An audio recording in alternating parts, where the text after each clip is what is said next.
여러분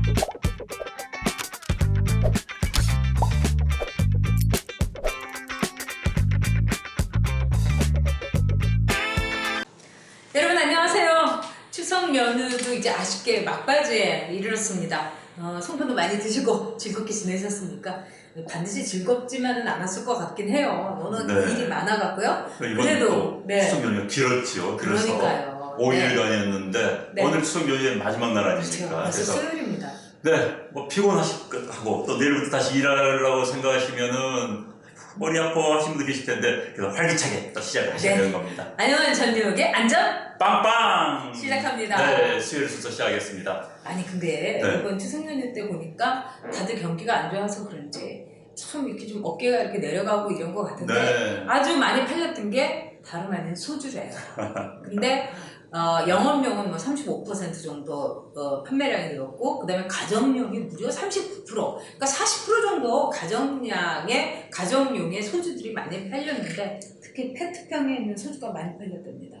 그러니까 이제 과거처럼 이제 명절 때 뭐 시골이라든지 고향을 안 가는 그런 분위기도 있는데다가 네. 경제 침체되니까는 가장 비용 적게 먹히는 게 집에 있는 것. 집에서 자자하면서 식구들하고 한잔 하면서 또 이런 분위기 때문에 소주가 많이 팔리지 않았겠느냐 이런 분석이 나오고 있습니다. 어찌됐든 뭐 힘이 없게 사실 이때 되면은 좀 월급 봉투도 두둑하게 받아야 그렇죠. 되고 추석 보너스. 그러니까 그리고 또 뭐 자영업 하시는 분들은 수입도 좋아져야 되고 또 우리 청년들 일자리를 얻어서 집에 가서 자랑도 해야 되고 또 이번에 한다고 이제 말도 할 수 있는 자신이 없어야 되는데 결혼도 못해서 집에 가면은 괜히 너 언제 결혼하니 이런 말을 듣기 때문에 스트레스 받은 분들 안 내려갑니다. 그러니까 집에서 한잔 하시는 분들 많아요. 전에는 결혼을 왜 안 했는데 요즘은 넌 언제 취직하니? 이게 더 가슴이 찌르는 그러니까. 거죠. 네. 어찌됐든 뭐 네. 그래도 우리에겐 미래가 힘내시고. 있습니다. 미래가 있습니다. 네. 자, 오늘 아이템 한번 정리해보죠. 네, 오늘 첫 번째 아이템은 네. 그동안에 이제 추석 밥상에 제일 많이 올랐던 화제죠. 자, 김정은이 서울에 온다면입니다. 네. 네. 서울에 왔을 때 어떤 어떻게 될 일이 것일까? 있을까?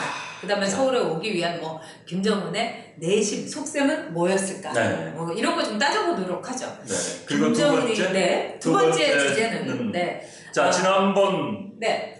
추석 연휴 첫날 네. 금요일이었죠. 금요일 정부가 9.13 부동산 정책 후속 정책으로 이제 주택 공급에 대한 안을 내놨습니다. 그래서 이제 부동산 시장이 어떻게 변할지 모르겠어요. 그런데 어찌됐든 많은 분들이 관심을 가지고 있는 게 그럼 강남 집값은 잡을 수 있을 것인가? 그렇죠. 그래서 저희들이 강남 시장 불패라는 이야기가 나오고 있는데 강남은 멤버십인가? 이런 주제로 한번 이야기를 나눠보도록 하겠습니다. 아주 흥미진진한 주제입니다. 네. 그 다음에 세 번째 주제. 여러분, 자유한국당도 추석 밥상의 귀퉁이에는 끼기는 끼었습니다. 아마도 그렇죠. 이 밥상 대화용으로 내놓은 것 같은데, 김병준 위원장이 전 지역 위원장들한테 말하자면 사표를 받아가지고 일종의 내적인 인적 청산을 하겠다 이렇게 한 거예요. 네. 과연 잘 될까? 네. 혹시 내분을 치닫지 않나 하는 네. 주제 가지고 이야기 나눠보도록 하겠습니다. 네. 자, 첫 번째 주제. 김정은의 서울 답방. 네.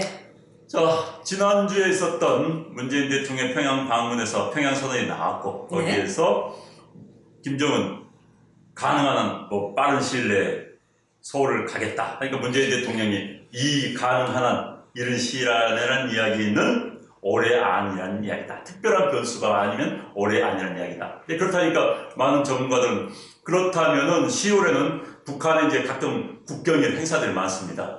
또 문재인 대통령 행사가 많고요. 네. 그래서 11월에는 오지 않을까라는 이야기가 나오고 있어요. 특별한 변수가 없는 한. 자, 11월에 만약에 온다면은 네. 어떻게 되나요? 가장 먼저서 제일 문제가 이른바 치안 문제겠죠? 그렇기 그렇죠. 때문에 김정은도 지금 안방TV를 보고 있다는 가짜뉴스도 있을 수 있겠지만 그렇습니까? 예. 이거 보면 또 못 올 것 같은데. 그러니까요. 네. 저희 안전 빵빵TV에서 안방TV에서 확실하게 김정은의 서울 방문 일단은 우리가 11월 중순 이 정도를 이제 예측을 한다면은 김정은이 왜 올까? 그러니까 이제 가능성은 두 개가 있습니다. 네. 이제 첫 번째는 이제 현 청와대나 트럼프까지 기대하는 것은 이런 게 있겠죠. 미국과 북미 정상회담이 그전에 열린다든지 또는 최소한 뭐가 잘 진행이 돼가지고 서울에서 종전 선언을 하기 위해서 네. 그럼 김정은 뭐 트럼프, 시진핑까지 다 와서 서울서 거대한 네. 국제정치 이벤트가 열린다. 그럼 김정은 왔을 그렇습니다. 때는 별로 뭐 저항 없이 올 수가 있는 것이죠. 이제 그게 네. 가능성이 하나 있고요. 두 번째는 정말 평양 방문에 대한 답방 형식으로 서울을 방문했을 때 이건 그야말로 이설주와 같이 와서 문재인 대통령이 평양 방문했을 때처럼 각종 이벤트 참가하고 네. 또 이제 서울 선언이라는 거 앞으로 남북관계 결혼 뭐 확대를 하겠다는 걸 사인하고 올라가는 이 두 가지가 있겠죠. 근데 전자라고 한다면은 뭐 워낙 빅 뉴스다 보니까는 뭐 김정일에 반대하는 사람들도 뭐 네. 저항이랄까 뭐 시위를 못해서 끝날 수 있습니다. 그러나 두 번째 케이스라면 상당히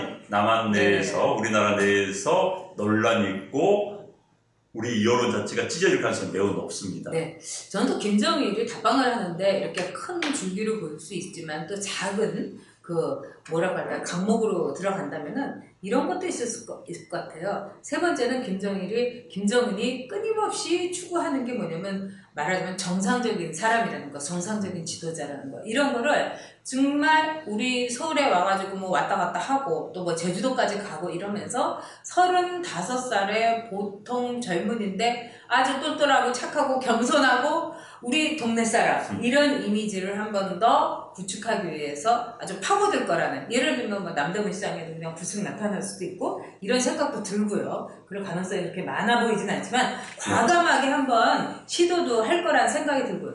저는 네 번째는 바로 이번에 북한이 그렇게 오만불망 원했다는 이제 우리 재벌 이 대표들 회장들하고의 매우 구체적인 만남 그렇기 때문에 얻을 것 얻어내겠다. 바로 자신들의 어떤 경제난을 해소하기 위해서 지금 딱 지난번에 재벌 회장들이 가고 지금 당장 할 것은 그리고 재벌 회장이 참 만나기 어려운 사람 아니겠습니까? 그러니까 그들한테 와가지고 경제적인 지원을 끌어내는 것 저는 이것도 굉장히 김정일의 노름수다 이렇게 보고 있어요. 그러니까 이제 두 측면이 있습니다. 저는 뭐 이제 김정은의 방문에 대해서 아주 숨기능이 없는 것도 아닙니다. 그렇죠. 예를 들어서 김정은의 마음 자세에 달렸습니다만 우리 이제 기대치입니다. 김정은이 서울에 와서 서울의 번화한 모습 이게 이제 시장 경제 체제, 자유민주주의 체제 하에서 이룬 거 아니겠습니까? 서울에 번화하고 자유로운 모습. 본인도 젊었을 때 뭐 스위스에서 느꼈을 겁니다. 그런데 네. 서울에 와서 딱 보니까 스위스 이상으로 뭐 잘 사는 모습들도 볼 수가 있는 거거든요. 활기찬 모습 그런 거라든지 예를 들어서 화성에 있는 삼성 반도체 공장 가면 정말 어마어마합니다. 네. 정말 학교 운동장 몇 개를 같은 그런 공장 한번 가서 보면 아 이게 한국의 힘이구나. 울산에 있으면 좀 요즘 어렵습니다만 각종 조선소 가서 본다든지 네. 현대자동차 공장을 가서 보고 온다면 북한에서는 상상하지 못할 거거든요. 그 다음에 뭐 부산까지 KTX 타고 왔다 갔다 하면서 아 남한과의 게임이 이미 끝났구나. 예, 우리는 정말 남한 힘을 빌려서라도 우리가 뭐 경제개발하면서 내가 목숨 연명한 게 낫겠다라고 마음을 바꿀 수 있다면 그것도 나쁜 건 아니라고 봐요. 그런데 이제 만약에 왔을 때 현재 비핵화 문제에 대한 거의 진전이 없는 상태에서 네. 왔고 남한 내에서 이제 김정은 방문을 놓고 반대한 분 많습니다. 네. 그분들이 이제 속된 말로 김정은 지나갈 때 뭐 한다든지 뭐 남한 내에서 김정은 사진 계속 불태우고 싶지 한다면 이제 굉장히 북한 내에서 이제 북한은 김정은을 따라온 수행원들이 반발할 거고 굉장히 상황이 벌일 수 있는 것이죠. 그런 점에서 올해 안에 김정은의 답방이라고 문재인 대통령이 못 박은 그 배경이 뭘까? 저는 그거는 우리가 굉장히 의미심장하게 짚어봐야 된다고 봐요. 그래서 이거는 지난 이제 판문점에서 만났을 때부터 줄곧 이야기해 왔던 것이 아닌가. 그리고 어떤 문재인 대통령과 김정은의 일종의 시간표가 있는 것이 아닌가. 이런 생각이 듭니다. 네. 특히 저는 11월 달에 답방을 은근히 이 문재인 대통령이나 김정은이 이제 준비를 하고 있을 거라고 보는 것이 바로 미국의 중간 선거가 있기 때문에 상당히 김정은이나 또는 문재인 대통령에게 펼쳐질 그림이 아름다울 수 있는 거죠. 네. 네. 그래서 지금 전 이제 문재인 대통령의 시간표, 머리에 그리고 있는 시간표가 바로 이제 그거라고 생각합니다. 지금 말씀해 주셨지만은 일단 11월 중간선거 전에 10월 중에 2차 북미 정상회담이 있고 거기서 어찌됐든 간에 트럼프 대통령이 마음이 급하니까 그렇죠. 뭔가 뭐 잘 된 것처럼 이제 포장이 되는 거고 그러면서 트럼프 대통령의 양보하에서 종전선언을 하기로 한다. 그러면 이제 본래 판문점 선언에서 올해 안에 종전선언을 하기로 했다는 조항이 있거든요. 그래서 네. 올해 안, 특히 뭐 11월 말이나 12월 초에 서울에서 제가 앞서 말씀드린 것처럼 모여서 사인회를 한다. 이런 경우, 그렇다면 이제 김정은은 먼저 2박 3일 먼저 와서 있다든지 또는 뭐 머물러 더 있다 가든지 뭐 이러더라도 국민들 저항이 없을 겁니다. 만약에 그렇게 된다면. 그래서 그걸 노리고 그 스케줄표에 따라서 문재인 대통령이 특별한 변수가 없나 올해 안일 이야기가 그게 아닌가 싶어요. 그래서 종전선언식에 참여를 하면서 서울을 둘러보고 뭐 제주도까지 가보는 방향. 그래서 이제 근데 문제는 여기서 과연 종전선언이 국민 모두가 바라는 그런 의미의 종전선언인가? 네. 아니면 정말 비핵화는 안 되는데 트럼프의 정치적 이유 때문에 땜빵용으로 만든 거 아닌가? 라는 표현이 좀 그랬습니다. 땜질용으로 한 게 아닌가 하는 그런 우려가 지금 나오고 있습니다. 그러니까 이번에 우리가 주목해야 될 것은 문재인 대통령이 그랬어요. 실질적인 종전선언이다. 야, 이거는 제가 보기에는 너무 앞서간 말이고 어떤 점으로서는 좀 제가 불안하기까지 했습니다. 그리고 이 종전선언하고 우리가 뗄래야 뗄 수 없는 것이 비핵화고 뭐가 먼저냐? 그럼 선으로 따지면 당연히 비핵화가 돼야 되고 정말 그 무슨 창간이 아니라 확실하게 검증을 거쳐야 되고 미국이 원하는 리스트 390개의 그 핵 폐기, 핵시설 폐기 여기까지 와야 되는 거 아닙니까? 그래서 저는 이 종전선언이라는 게 일종의 김정은한테 어음을 김정은이 끊어주는 것이 아닌가. 지금 이제 네, 저 어음이라는 거는 우리가 볼 때 정말 이거 어음 깡을 하는 수도 있고요. 어음 부도가 나는 수도 있고 어음이라는 거는 어느 날 갑자기 휴지 조각도 될 수 있거든요. 그러니까 이제 현재 이번 서울 평양선언에 따르면은 미국의 상응한 조치에 따라서 영변 핵시설을 폐쇄하겠다 이 이야기가 나온 겁니다. 그러면 여기 상응한 조치는 제가 보기엔 현재 기대하는 건 종전선언이에요. 그렇죠. 종전선언 하고 나면 영변을 폐쇄하겠다. 그런데 이제 영변 폐쇄로 끝나는 건 아니죠. 북한은 워낙 지하시설이 많이 있기 때문에 영변 시설뿐만 아니라 다른 많은 핵시설이 있습니다. 특히 이제 북한에는 지금 이제 문제는 현재 북한이 핵무기를 얼마나 가지고 있고 그걸 어디다 숨겨놔 놓고 있고 또 핵무기뿐만 아니라 핵물질, 우라늄이라든지 플루토늄을 어디에 얼마나 숨겨놓고 있는지 이걸 밝혀져야 되는 겁니다. 그래서 이제 가장 우리가 바라는 건 이거죠. 북한이 자, 내가 핵무기를 지금 뭐 60개 가지고 있는데 이것이 뭐 평양 인근에 어디 있고 함흥 인근에 다 어디에 있다. 핵물질 얼마 가지고 이게 어디 있다. 자, 이것을 우리가 앞으로 하나하나 재배해 나가겠다고 리스트를 내놓으면은 오케이, 그럼 믿을 수 있는 거죠. 그게 비핵화 의지입니다. 비핵화 의지는 말로만 하는 게 아니에요. 그럼 비핵화 의지가 명확히 나타났을 때 그럼 미국이 오케이 이제 이걸 바탕으로 재배해 나가는데 그럼 그 첫 단계에서 우리가 종전선을 같이 하자 라고 하면은 서로 이해관계가 맞는 겁니다. 등가는 딱 같이 등가가 되는데 지금 종전선을 해주면 영변을 어떻게 하겠다. 어떻게 하겠다. 아, 영변 부수고 나더라도 숨겨진 핵무기, 숨겨진 핵물질을 어떻게 하는 겁니까? 그렇기 때문에 등가성의 원칙이 맞지 않은 듯이 북한이 주장을 하는 것이죠. 그렇기 때문에 그런 차원에서의 그런 상태에서의 종전선언은 굉장히 위험하다 이렇게 보는 겁니다. 일단 11월의 만남을 위해서 정말 급속 페달을 받는 종전선언 이건 굉장히 위험하고도 또 문제도 많습니다. 뭐 영변 핵시설만 하더라도 그거를 제대로 이제 검증을 하고 그 다음에 미국에서 주장하는 거는 무차별 핵 그 검증이거든요. 핵시설 검증. 그러니까 미국이 원하는 데 가서 여기 보겠다, 저기 보겠다. 말하자면 랜덤으로 골라서 확실하게 하겠다는 겁니다. 근데 이것을 절대로 김정은이 받을 수는 없을 거다. 이런 전문가들의 지적도 나와 있습니다. 이제 여기서 이제 중요한 건 김정은의 이제 마음이죠. 자세 문제입니다. 정말 비핵화를 하겠다는데 그럼 옷을 다 벗는 겁니다. 그렇죠. 근데 비핵화를 조금이라도 할 의사 없다고 못 벗는 것이죠. 물론 김정은의 이제 측에서 이런 건 있습니다. 사실 이제 미국이 핵 사찰한다면서 막 설치고 다니면 김정은이 숨기고 싶었던 재산 은닉 창고까지 다 갈 수가 있는 겁니다. 속된 말로 김정은의 별장 갖다 지을 수 있는 거예요. 그러면 이제 김정은은 곤란해지겠죠. 이건 주권 침해라고 이제 아마 격돌을 벌이실 겁니다. 과거에 그 미국의 특히 IA 사찰단이 막 이락에서 그런 일을 한 건 맞습니다. 그런데 문제는 나 다 벗겠다고 한다면은 뭐 별 거리낌 없어야 되는 거 아니겠습니까? 특히 또 그런 북한의 은밀한 뭐 그런 김정은의 시설 같은 공개도 되는 거예요. 그게 말이 됩니까? 그래서 어찌됐든 김정은이 뚜렷한 비핵화의 의지가 있다면 겁내지 말고 명단 내놓으면 되는 겁니다.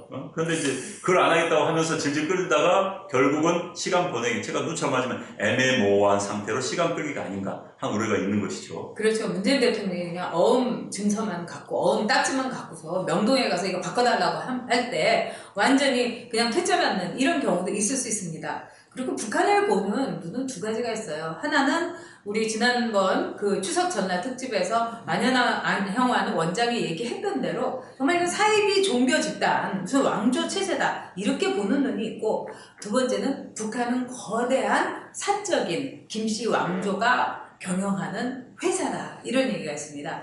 그래서 39호실이라는 그 김씨 왕조에 말하자면 금고가 있는데 거기에 이제 밑돈으로 언더머니로 그 정몽원 회장 같은 경우도 그리고 국정자금 이런 게 있었던 거고요. 그렇기 때문에 많은 그 전문가들은 과연 39호실에 있는 그 어마어마한 자산이라든가 이런 거를 김정은이 거기까지도 풀어낼 수가 있겠는가? 그건 도저히 불가능할 거다. 그래서 핵과 김정은의 이른바 사회사, 즉 사금융 39호실, 이거는 도저히 풀어헤칠 수 없을 것이다. 이렇게 보는 전문가들도 있습니다. 그래서 이제 북한이 저렇게 나오는 건데, 네.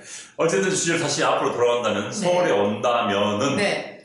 뭐 11월 말이나 12월 초에 서울에 온다면은, 정말 또 우리나라가 반쪽이 나는 거겠죠. 발칵 뒤집어질 거예요. 발칵 뒤집어지는 네. 것이죠. 뭐, 김정은 좋아하는 사람도 있을지 모르겠습니다만, 전 뭐 별로 믿고 싶지 않습니다만, 또 싫어하는 사람도 굉장히 많습니다. 왜 김정은의 악정, 정말 독재적인 독재자 아닙니까? 네. 전 세계에서 독재자 순서 뽑으려면 일리하는 사람입니다. 그런 사람이 자 웃으며 서울에 왔을 때 과연 우리가 박수를 쳐줄 수 있을 것인가? 화동을 보내가지고 환영회 그걸 할 수 있을 것인가? 저는 글쎄 할 수 있을까요? 그래서 김정은이 아무리 하트를 계속 날린다 하더라도 정말 저는 용납하기가 어려울 거라는 생각이 듭니다. 그동안에 6.25에 대해서 사과를 하고 그 다음에 천안함 문제에 대해서도 사과를 하고 뭔가 정지 작업, 좀 땅을 다지는 그런 어떤 김정은의 진정성 있는 제스처가 저는 꼭 필요하다. 그리고 우리 문재인 정부는 그걸 요구해야 된다고 생각합니다. 그래서 자꾸 네. 반복돼서 저도 이런 말씀드리기 그렇습니다만 판문점에서 만나면 되는 겁니다. 문제 복잡하게 하지 말고 판문점에서 만나가지고 남북간이 정말 좋아져서 남한 주민들이 박수를 칠 수 있을 때 그때 서울에 오면 되는 겁니다. 일부러 와가지고 남한 사이에 찢어놓을 이유가 없는 거예요. 그게 김정은의 노림수일 수도 있는 거고, 그런 노림수에 속아난다면 이 정부가 잘못된 것이죠. 근데 한편으로는 저는 김정은이 서울을 오기를 바랍니다. 왜 그러냐면은 김정은이 아무리 보도를 이제 다 이제 그 뭐 편집을 하고 뭐 서울에서의 움직임 뭐 어쩌고저쩌고 하더라도 어떻게 할 수 없는 서울의 모습이 다 화면에 잡힐 것이고, 그 다음에 15만 명이 그렇게 일사불란하게 박수치고 그 총천연스럽게 한복을 입고 벙벙벙벙 뛰면서 환영을 하는 모습과 다른 서울 시민들의 그 자유의 모습, 이거는 북한의 전파를 타고 저는 어떻게 해서든지 들어갈 것이라고 보기 때문에 그거야말로 최대의 남북교류가 아닐까 이런 생각이 들어요. 네, 그런 부분이 네. 있습니다. 그런 네. 부분은 있고요. 이제 김정은이 이제 왔을 때 물론 지금 북한 주민들은 서울 사람들 잘 사는 거 압니다. 알죠. 북한 사람들이 뭐 중국제 하면 무시합니다. 남한제가 최고라는 거 잘 다 알고 있습니다. 그런데 이제 실제 화면을 통해서 직접 또 김정은은 북한 신입니다. 네. 신이 눈이 휘둥그레서 돌아다니는 모습을 보면 눈이 더 크게 휘둥그레지겠지요. 그렇죠. 이런 친구 제가 아까 모두에서 말씀드린 것처럼 김정은이 KTX 타고 부산도 가보고 울산 현대중공업도 가보고 현대자동차도 가보고 뭐 삼성 반도체도 가보고 하면서 그게 화면에 나왔을 때 북한 주민 나왔을 때 북한 주민들이 이제 나자빠지겠죠. 그러면 네. 도저히 남하고 이제 체제 경쟁이 끝났다. 라는 걸 준다면 굉장히 좀 바람직하다고 보는 겁니다. 그러나 네. 그 전에 김정은이 정말 좀 정비하고 정말 남북한 비핵화 문제에 대해서 좀 정리하고 왔으면 좀 좋겠다 하는 생각이 들고요. 그래서 정말 옛날에 그런 이야기도 있습니다. 방금 말씀 그 임수경 이야기 있지 않습니까? 네, 네. 임수경 씨가 북한에 가가지고 이제 엄청난 이제 일기를 끌었는데 네. 그랬는데 이제 북한 기자들이 서울에 그 다음에 왔어요. 그래서 우리 취재진 몰래 또 우리 그 감시원 우리 뭐 기관원들 몰래 평창동에 있는 임수경 집으로 갔습니다. 가가지고는 임수경 집에 들이닥쳤어요. 네. 그래가지고 또 그 촬영을 다 했습니다. 임수경 엄마 인터뷰도 하고 어머니 인터뷰도 임수경 방 가서 다 찍었어요. 그런데 북한가 보였습니다. 그런데 북한 주민들 반응이 뭐냐? 아니 북조선 같으면 이미 임수경은 정치범이면 그 친구들은 다 이거 정치범 그치, 아우지 가였을 네, 건데 뭐 의식도 대접하는 거예요. 보니까 너무 잘 살아. 그러니까 이게 아닌데 이렇게 반응 나오니까 그걸 그 방해를 안 했습니다. 네. 이게 이제 이런 효과가 있는 겁니다. 그리고 북한 주민이 임수경 자체가 평양에 나타났을 때 너무 놀랐다는 거예요. 어떻게 그 젊은 대학생 애가 저렇게 독일을 거쳐가지고 이렇게 올 수 있으며 북한에서 이제 청바지 바람이 불었고 근데 이번에 만약에 이설주하고 김정은이 온다면 저는 북한에서도 또 하나의 바람이 불 것 같아요.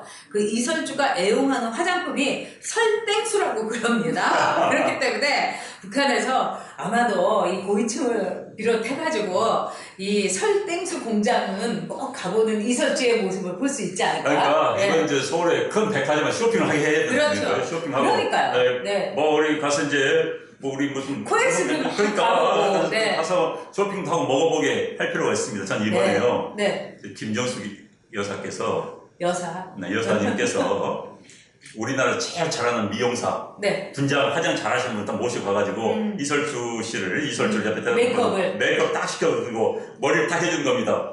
그럼 또 이설주 와 이것이 서울이구나. 역시 서울은 대단해. 역시 이걸 하자고 김정은 그러니까 이걸 했으면 하는 진짜 이거 전 농담이 아니라 이런 생각을 했었어요. 사실 제가 청와대하고 질의탁했으면 이런 제안을 했었을 텐데 그러면 이제 둘이 사적으로 만났을 때 잠시 여자들 뭐 그런 거 있지 않습니까? 그래서 아 내가 같이 데려온 무슨 미용사고 머리 하시는 분이신데 한번 해보세요 해서 완전 모습 딱 바꿔놓으면 이설주 와 역시구나 김정은도 역시구나 하지 않았을까라는 생각을 해봤습니다. 뭐 이설주는 사실은 지난번의 경우는 뭐 옷도 참 검소하게 입었다 하지만은 이설주가 입고 있는 머리끝부터 발끝까지 보면 그것도 다 총 합계 토탈로 따지면 몇 천만 원이에요. 몇 천만 원짜리예요? 네, 그렇기 때문에 주민들은 굶주리고 있는데 그러니까요. 그래서 이번에 이제 저는 김정은 부부가 서울에 와갖고 자신들이 얼마나 나쁜 짓을 북한 주민들에게 했는가를 좀 깨달았으면 좋겠어요. 왜냐하면 지금 제가 늘 생각하는 게 제 친구 중에 이렇게 명리학을 열심히 공부하는 친구가 있어요. 근데 그 친구는 굉장한 애국자예요. 달래 애국자가 아니에요. 야 여가 너하고 사주팔자가 똑같아도 북한에도 너랑 사주가 똑같은 애들이 있어. 누구 이설주요? 아니 이설주는 아니고 농담이었어. 몇년 제가 자시거든요. 그런 거.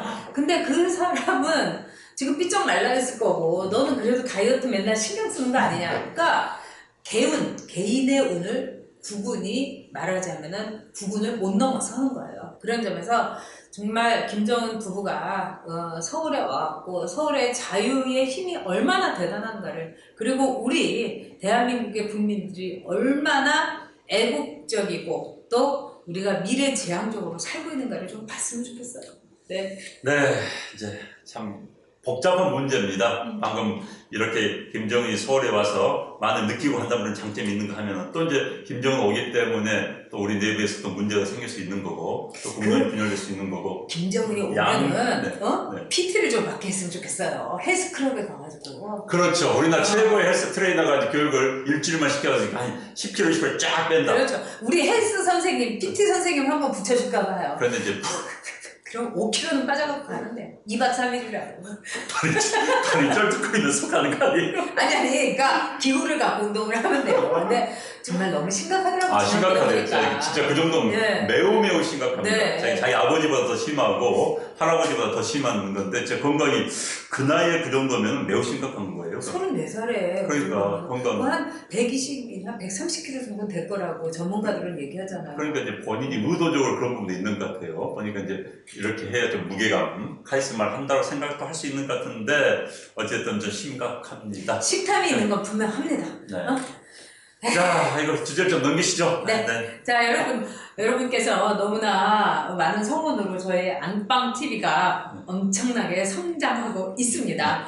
구독해 주세요. 꼭 하고 유튜브에서 안방TV를 치시면 됩니다. 또 어떻게 하셔도 되죠? 네, 주위 분들에게 많이 말씀해 주십시오. 안녕한 쳐도 되고, 안녕한 쳐도 되고, 전역 쳐도 되고, 안전 빵빵 치셔도 되는 겁니다. 네, 여러분 감사합니다. 자, 두 번째 주제는 강남 멤버십입니다.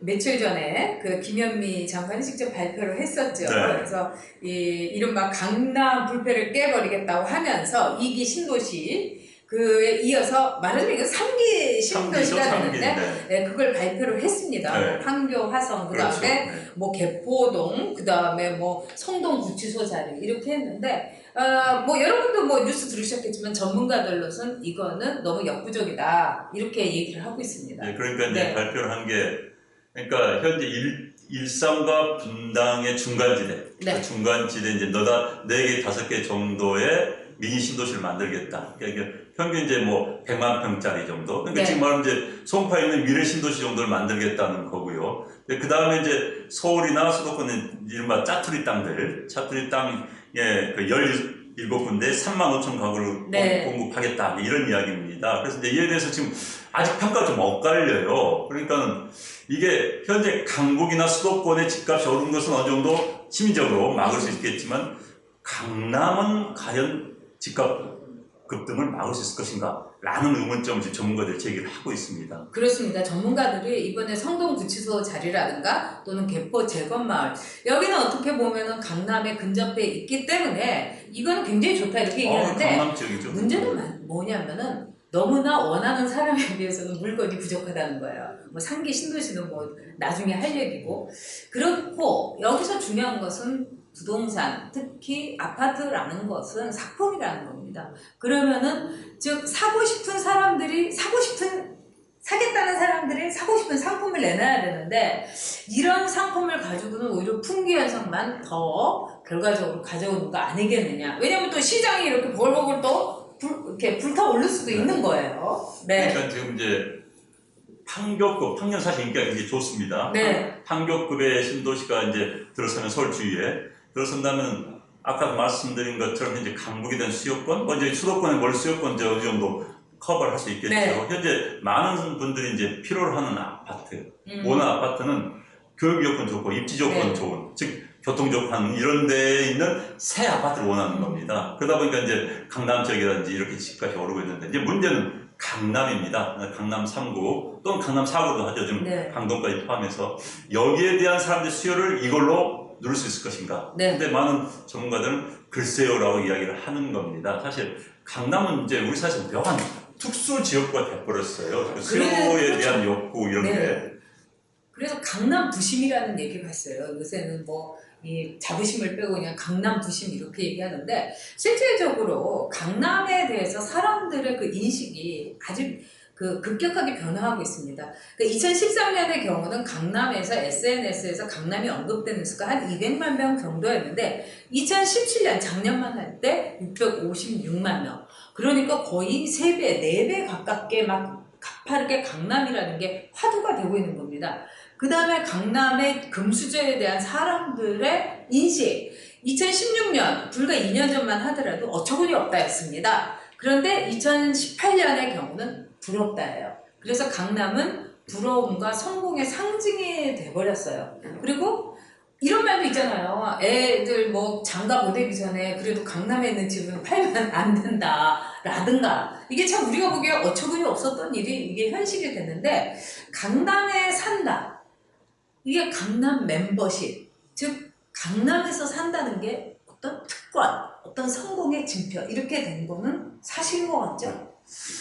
그래서 이제 이게 고차가 돼서는 저는 안 된다고 생각하고요. 그래서 이제 새로 신도시 만든다, 이 도시를 강남급의 생활 수준 만들어줘야 되는 겁니다. 저는 네. 그래서 이제 그런데 이제 문제는요. 서울 시내가 아니기 때문에 신도시는 지금 서울 시내는 아닙니다. 아까 말씀드린 서울에 11군데를 만들어서 한 만여 채를 공급하는 여기는 아주 짜투리 땅을 이제 개발하는 거고요. 아까 말씀하신 성동 구치소라든지. 그런데 이제 강남 정도의 쾌적도와 그런 지정학적으로 좋은 위치에 있는 그걸 만들기는 좀 쉽지가 않아요. 네. 그래서 서울 주위에 신도시 만들어가지고 그건 아니지 않습니까? 서울이 아니기 때문에. 그래서 저는 이제 강북을 대규모로 네. 재개발, 재건축을 해야 되는 겁니다. 네. 그래서 강남 측, 사실 강북 이미 인프라는 다 깔려 있습니다. 지하철이 그렇죠. 다 있고요. 그래서 네. 거기를 재건축, 재개발해서 확 고밀도 개발해서 굳이 강남을 가지 않더라도 지하철로 강남 10분, 20분 가면요. 그럼 굳이 강남 살 이유도 없는 그렇죠. 거거든요. 그래서 거기를 저는 재개발, 재건축 빨리 해야 되는 거 아닌가 생각이 들어요. 그래서 서울의 재건축이라든가 뉴타운을 다 막았기 때문에 어떻게 보면 강남에 폭동 현상을 가져왔던 것은 사실입니다. 네. 왜냐하면 수요를 그만큼 맞춰주지 못한 거거든요. 거거든요. 그러니까 가격이 뛸 수밖에 없고 아주 간단한 문제인데 지금 만원정 말씀대로 도쿄에서 이른바 도쿄 재생산업, 도쿄 리빌딩 이게 굉장했었어요. 그래서 요즘 우리 젊은 친구들이 이렇게 가보면 뭐 미드타운이라든가 롯본기, 제가 그때 좀 웃었습니다. 그죠?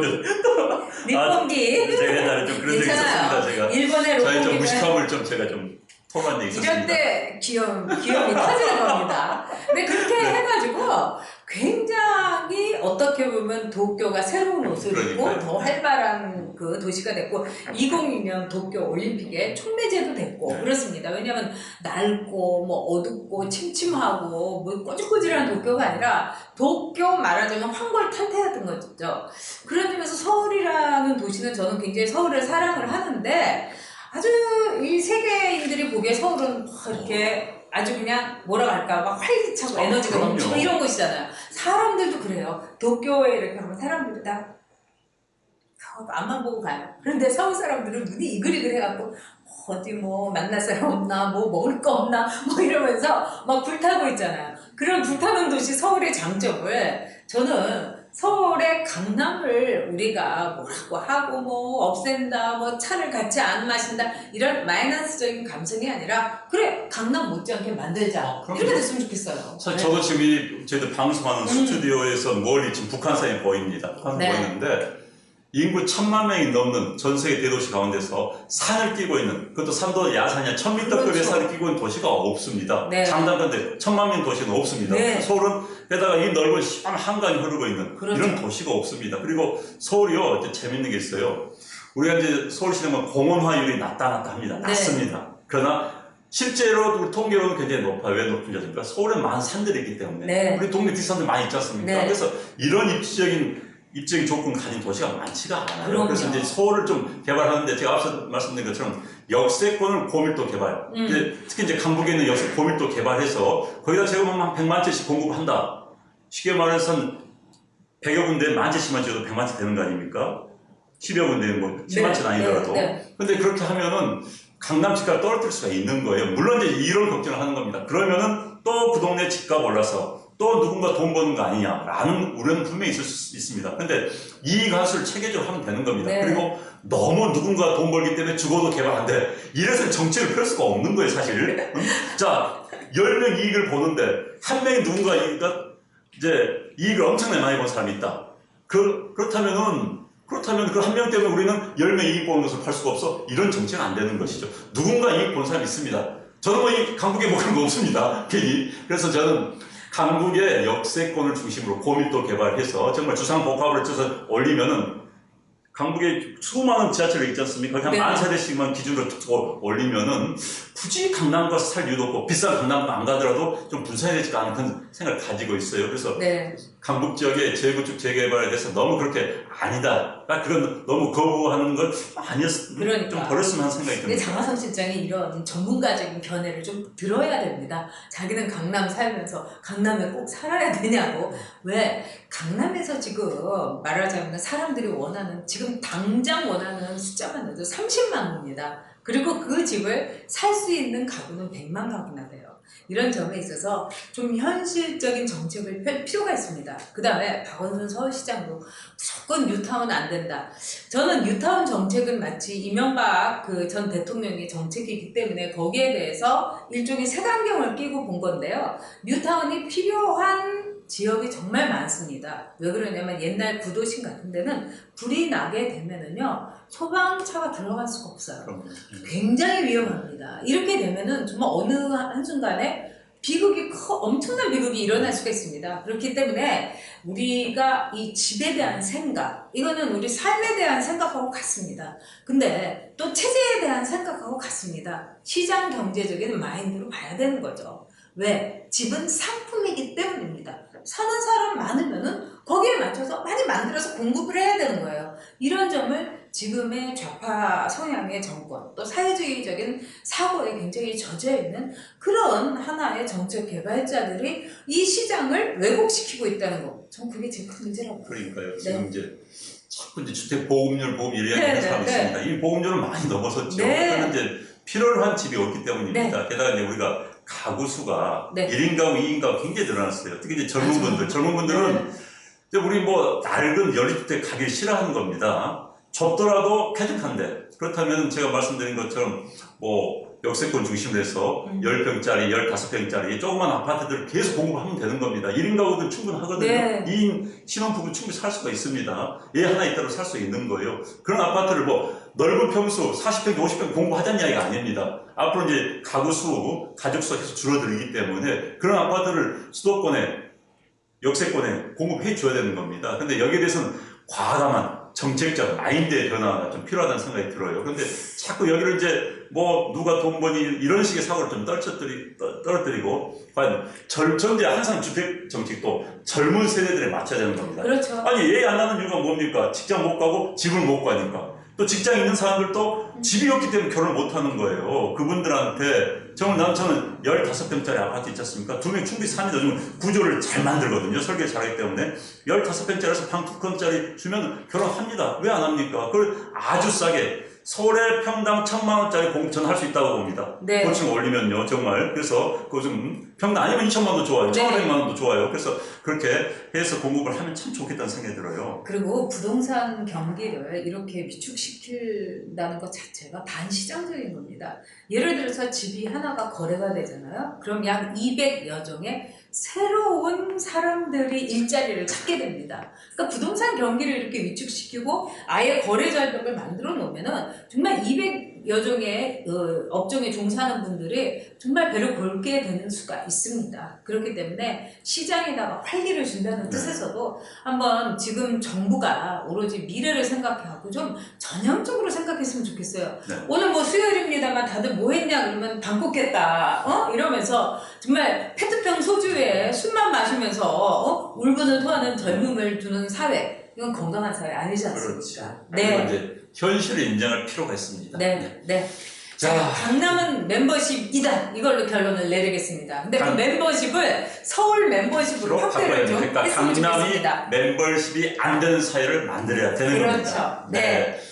자, 여러분. 안전 빵빵입니다. 네, 안빵TV 유튜브에서 구독해주세요. 네. 여러분이 구독 많이 해주시고 실시간에 함께 해주셔서 저는 정말 춤이라도 추고 싶습니다. 저희들 감사합니다. 네. 그리고 여러분 구독자 1000명 그 모임 여러분의 의견을 접수합니다. 아무래도 시간이 언제가 좋을런지 요일은 언제가 좋을런지 여러분이 의견을 올려주시면 그 의견을 이렇게 뽑아가지고 저희가 여러분과 함께 하는 시간 마련해 보도록 하겠습니다. 자, 다음 세 번째 주제는 자유한국당의 인적 청산을 위해서 사퇴를 받았잖아요. 네, 이제 사표를 받게 됐죠 이제. 네. 어떻게 보면은 김병준의 도박이기도 하고 김병준의 배팅이기도 한데요. 자, 여러분, 자 인적 청산. 우리가 이 추석 상머리에서 좀 얘기는 했어요. 네, 어떻게 보세요? 그러니까 이제 지금 자유한국당의 비대위원회가 만들어진 지 몇 달 지났지요. 그렇죠. 김병준 위원장이 들어서서 지금 몇 달 지났는데 사람들이 이제 많이 원하는 길을 이겁니다. 자유한국당이 좀 바뀌어야 된다. 사람이 바뀌어야 된다. 사람이 인적 혁신이 있어야 된다. 인적 척산이 있어야 된다. 아무것도 없었어요. 그런데 이제 이번에 그 자유한국당이 전국에 지구당 위원장, 지구당이 253개가 있습니다. 이 가운데 사고 지구당이 22개라고 그래요. 그걸 빼고, 그러니까 231개 당협위원장의 이제 자리를 물러나라. 이제 없는 걸로. 그래서 새로 시작하겠다. 이 발표를 했습니다. 그래서 이제 이렇게 되면은, 그 이제 10월 1일부터 조광태를 만들어서 이제 서로의 당을 혁신해 가겠다고 하는데, 과연 이것이 혁신이 진짜 갈 것인가? 아니면 이것으로 말미암아 자유한국당의 내분이 일어날 것인가? 이게 지금 이제 관심입니다. 네. 자, 내분이냐 혁신이냐 이제 이걸 가지고 또 우리가 5만 원 내기 할까요? 그런데 저는 약간 좀 전망을 어둡게 봅니다. 왜 그러냐면은 처음부터 김병준 씨가 이 카드를 꺼냈어야 됐습니다. 물론 김병준 위원장이라는 사람이 당에 아무런 이 뿌리가 없는 사람이기 때문에 어렵긴 했지만 이 카드를 던지고 나서 자기가 정말 장렬하게 전사를 하든가 뭔가 정치적인 도박을 처음부터 해야 되는데 뭐 인적천사 꼭 하는 것이 개혁은 아니다 이러면서 막 이렇게 뒷걸음질 치다가 홍준표 선수가 귀국을 했다 하니까 그냥 그 다음 날로 이거를 발표를 한 거예요. 그렇기 때문에 참 이 김병준 위원장이 갖고 있는 리더십이라고 할까요? 정무적 감각, 여기서부터 저는 X, 꽃표가 2개이기 때문에 아무래도 이건 내분으로 갈 것이다. 이렇게 봅니다. 그러니까 뭐 이제 이렇습니다. 뭐 비슷한데 다르잖아요, 좀 저도. 약간 다릅니다. 예. 네. 많이 다르다고 하면 이제 누나한테 혼나니까. 내가 자기를 언제 혼냈어요? 화장실 가서 맞습니다. 우리가 화장실 같이 쓴다는 얘기. 아, 그건 아니고요. 나는 확실한 여자예요. 자기 혹시 트랜스. 아니, 우리 남자들은요, 그런 이야기 합니다. 야, 화장실 소리 들어와. 그다 큰일 나요. 그런데, 네. 일단 이제 당협위원장을 일괄 사퇴를 이제 받았습니다. 이제 받는데, 근데 네. 이게 이제 절차상의 논란이 있을 거예요. 네. 하나. 두 번째 이제 받아서 그런데 많은 이제 현역 의원, 문제 현역 의원들입니다. 현역 의원들이 다 지금 이제 눈치를 보고 있습니다. 자기만 다시 당협위원장에 재임명해주면은 아무런 불만이 없습니다. 그냥 가는 겁니다. 그렇죠. 그런데 분위기가 나를 자를 것 같으면 이제 튀는 것이죠. 튀면서 이제 뭐 정치적 보복 이야기 나오는 겁니다. 이제 이 정도의 문제입니다. 그런데 이제 많은 국민들은 아니 한국당 현역 의원들 속되면 이런 분들 많아요. 전부 의원직 사퇴해야 되는 거 아니야? 그렇죠. 아니면 최소한 그거 아니다 하더라도 야 다음 다 불출마 선언하는 거 아니야? 또 세 번째 다 당협위원장 안 맡아야 되는 거 아니야? 이 정도 이야기가 나오고 있습니다. 네. 나오고 있는데 문제는 이제 당협위원장에 본인들이 그냥 다시 임명하면 네. 좋은 거예요. 그럼 뭐 특히 이제 영남권이나 그렇죠. 뭐 아주 여건 좋은 데서 당협위원장 되면 솔직히 다음 국회의원 쉽게 하는 겁니다. 그러면 아무 말 안 할 거예요. 그런데 이제 내가 잘렸다고 생각할 때 이제 튀는 것이죠. 그런데 이 정도가 문제인 겁니다. 그런데 문제는 많은 국민들은 당협위원장의 교체를 통해서 인적 청산, 인적 혁신이 확실하게 일어나길 바라는데 현역 의원들을 쳐내는 것밖에 없는 겁니다. 그렇죠. 그래야지 이제 국민들은 확실할 텐데 대충 원외 당협위원장만 체인지한다? 원외 당협위원장 체인지한다는 건 전 별 의미가 없다고 봅니다. 원외 위원장. 그렇다면 이제 국민들은 그물에 이렇게 나올 수밖에 없는 것이죠. 여기 핵심이 있는 겁니다. 그래서 내분 치닫는가 여부는 지금이 아니라 얼마나 쳐낼 수 있는 것인가. 근데 저는 여기에 글쎄요 라고 말씀드릴 수밖에 없습니다. 그렇죠. 자유한국당을 지지하지 못하는 이유는 거기에 있는 사람들을 지지할 수가 없어서입니다. 그렇기 때문에 자유한국당이 새로운 모습을 가지려면은 사람 물갈이하는 수밖에 없어요. 근데 저는 정말 한심한 것이 이번에 다음 총선에 불출마를 하겠다고 하는 사람 중에서 그 사람도? 이런 사람 한 명도 없어요. 초선, 비례대표. 그 중에는 당협을 갖고 있지 않은 지역위원장이 아닌 사람들이 불출마 선언을 한 거예요. 진짜 불출마 선언들은 거물들이 해야 되는 겁니다. 예전에도 그런 일이 있었거든요. 그럴 때 4선, 5선, 7선 말하자면 차떼기 당이었을 때 한국당이 그때 다 거물들이 물러났습니다. 이번에 왜 거물들은 가만히 있는데 그 한 일도 없고 흔적도 없고 영향도 끼칠 수 없었던 그 초선 어떻게 보면은 꼼지락꼼지락 했던 분들이 불출마 선언을 한다고 한들 시장이 반응을 하지 않는 거예요. 마찬가지로 이번의 경우에도 제가 보기에는 김병준 위원장이 타이밍도 늦었고 그 다음에 김병준 위원장이 리더십이나 이럴 때 볼 때는 글쎄요 내부 반발로 내부 총질만 이루어지는 것이 아닐까 그런 생각이 드네요. 그러니까 저는 사실 이번에 혁신을 하려면은 네. 당이 깨진다는 각오로 해야 되는 그럼요. 겁니다. 당이 네. 깨지더라도 이번 기회에 새로운 모습을 보여준다 하면 국민들이 박수를 칠 겁니다. 그런데 이번에도 대충 좋은 게 좋은 것이다. 특히 이제 한국당 내에서는 이런 분들이 많이 있는 분위기가 네. 지금 문재인 정부가 경제 실정을 하고 있다. 내년에 경제 더 안 좋아진다. 결국 문재인 정부, 여당에 대해서 반발이 커진다. 그러니까 선거는 우리가 그냥 어부지리로 상대방 힘치게 해서 우리가 이길 수 있다. 그럼 네. 이대로 가도 괜찮다. 라고 생각하시는 분들이 꽤 많습니다. 저는 그건 아니라고 봅니다. 보십시오. 이번에 문재인 대통령 북한 한번 딱 갔다 오니까 지지율 확 뜁니다. 또 내년에 어떤 정치 상황이 바뀔지 모릅니다. 게다가 여권입니다. 권력이 있습니다. 검찰, 경찰력, 사정 권력을 통해서 얼마든지 가능합니다. 뒤집어 엎을 수 있습니다. 게다가 또 부자세 이런 거 가지고 제가 제일 우려한 게 그건데요. 이른바 한국 사회를 양극화, 있는 자와 없는 사회 투쟁으로 만들어내면은 선거를 유리하죠. 없는 자의 편에 쓴다는 분위기로 가면은 국가 운영의 합리성과 효율성을 따지지 않고 그렇게 끌어간다면 어떻게 되겠습니까? 그러니까 지금 아주 정말 나이브하게 내년 선거 문재인 대통령 인기 떨어질 거기 때문에 전내년이죠. 전선거 우리가 대충 하도 이길 수 있다? 천만이면 오산입니다. 그리고요 방송이 굉장히 지금 심각한 정도예요.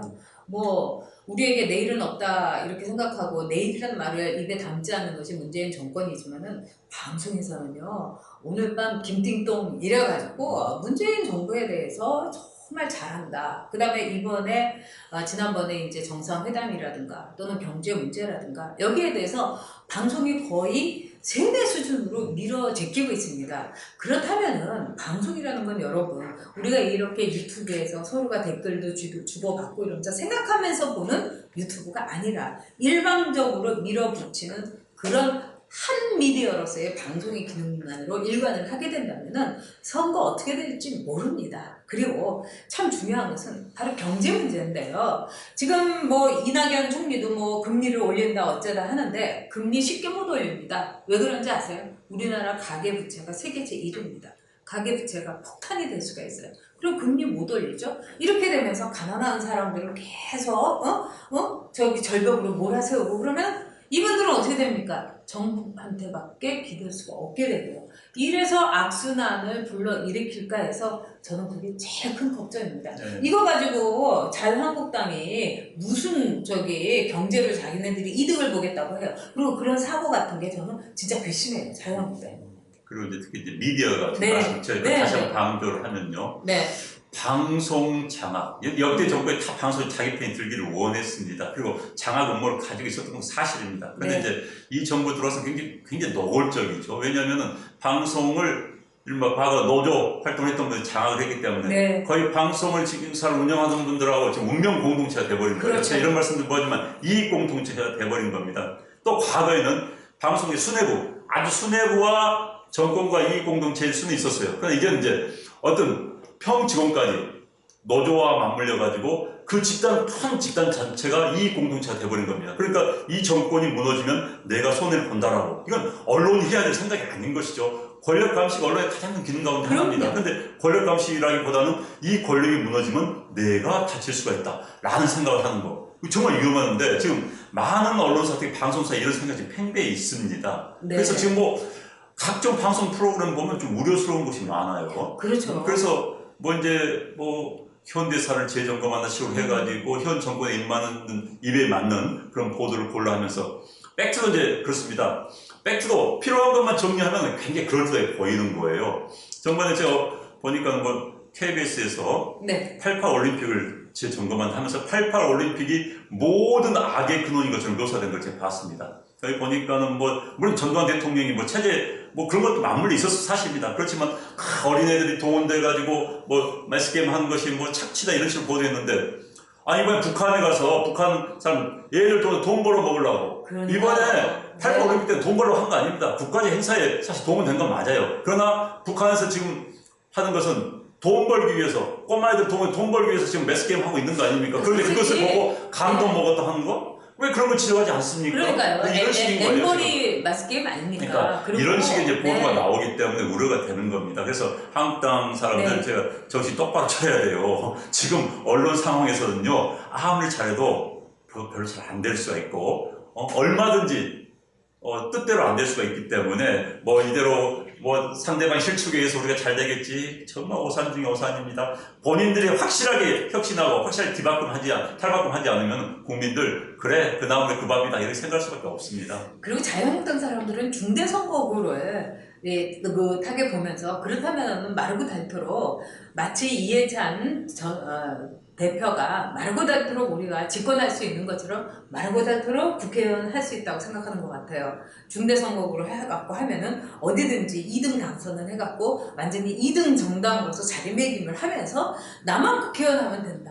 자, 이렇게 안일하게 생각하는 자유한국당의 모습이 있는 한, 또 김병준 체제가 이렇게 홍준표 전 대표의 귀국에 이렇게 맞춰가지고 이런 식으로 내적 청산을 안 하다고 하겠다가 인적 청산을 하겠다고 하는 한 자유한국당의 미래는 없습니다.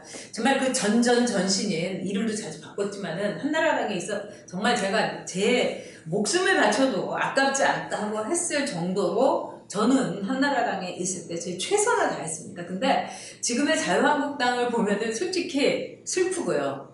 허무하고요. 제가 참 바보 같다는 생각이 듭니다. 아마도 우리 이 유튜브에서 안방TV 같이 해주시는 분들 저하고 비슷한 심정 가지신 분들 꽤 많으실 거예요. 그러니까 이제 정말 자칫 뭐 특정 지역 거듭 말씀드리면 네. 뭐 영남 지역이라든지 네. 이런 데서 국회의원 분들 뭐 중대 선거가 되는 모든 국회의원 해먹을 수 있습니다. 단 수도권이라든지 기타 지역에서 완패하면 50석짜리 야당, 물론 제일 야당 합니다. 제일 야당 50석짜리도 많은 80석짜리, 그 제일 야당 하죠. 뭐 100석까지도 뭐 잘하는 분위기에서 할 수도 있어요. 단 거기까지입니다. 이른바 정치는요, 정치 이겁니다. 뜻에 맞는 정치 이념과 철학을 같이 한 사람들 힘을 모아서 권력을 잡아서 자기들의 정치 철학에 맞게 국가와 또 공동체를 운영하는 것을 정치의 목적이고 정치입니다. 그런데 권력을 잡지 못하고 쉽게 말해서 국가를 운영하지 못하고 야당 의원만 한다면 평생 그 정치할 이유가 없는 거예요. 그러나 그럼요. 많은 의원들 가운데 그런 사람도 있습니다. 야당 의원 좋지 뭐. 야당 의원 하루를 만족한다. 뭐 특정 지역에서 정치할 생각 마십시오. 그런 생각하고 있다면 정치할 생각 하지 마십시오. 그냥 국회의원 지역 가서 시의원 하시는 게 낫습니다. 시의원이고 도의원이고 아니 거기는 권력 정치가 네. 아니기 때문에 거기 개념 자체가 봉사입니다. 지역에 봉사하는 거 거기는 권력 정치가 아니기 때문에 그러나 정당이라는 기본적으로 중앙 권력을 장악해서 자기 철학에 맞게 운영을 하는 것을 목표로 하는 겁니다. 그런데 지금 뭐 지역에서 국회의원 한번 당선된 다음에 또 뭐 경선 이용하면요 자자손손히 할 수도 있어요. 그러니까 그런 걸 기대하면서 정치 생활한다? 제발 그만두십시오. 그런 분들 일단 그만두셔야 돼요. 제가 보기에 그만두지 말고 정치적인 죽음을 선택하는 게 좋겠어요. 네.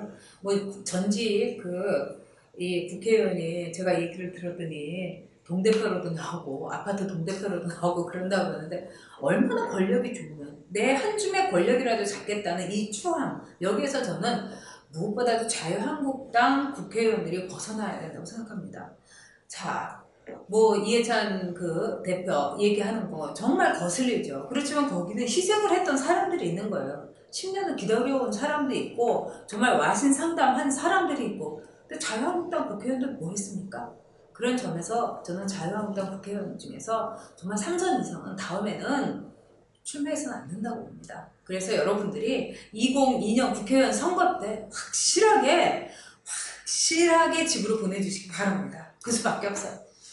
네, 아무튼 결기가 있어야 되는데 네. 자유한국당에서는 결기를 보지 못한다는 것, 그게 좀 아쉬움이 남습니다. 네. 자, 뭐 오늘 순서 하여튼 뭐 네. 홍준표 대표는 그 윤여준 그 전 그 장관이 뭐 절대로 전대 안 나올 거다 이렇게 봤는데 나옵니다, 여러분. 자, 네, 안방 TV. 네, 오늘 26일 수요일 여러분 약간 노곤한 가운데에서도 이 추석 연휴를 가는 아쉬움 속에서 여러분과 또 우리 아쉬움 속에 작별하겠습니다. 지도록 하겠습니다. 하지만 우리가 또 28일날 금요일날 여러분과 화끈하게 오전 11시 유튜브의 안방TV에서 라이브로 생방송으로 보내드리도록 하겠습니다. 여러분 즐거운 순서. 추석 연휴 네, 마무리 잘하세요. 네, 감사합니다.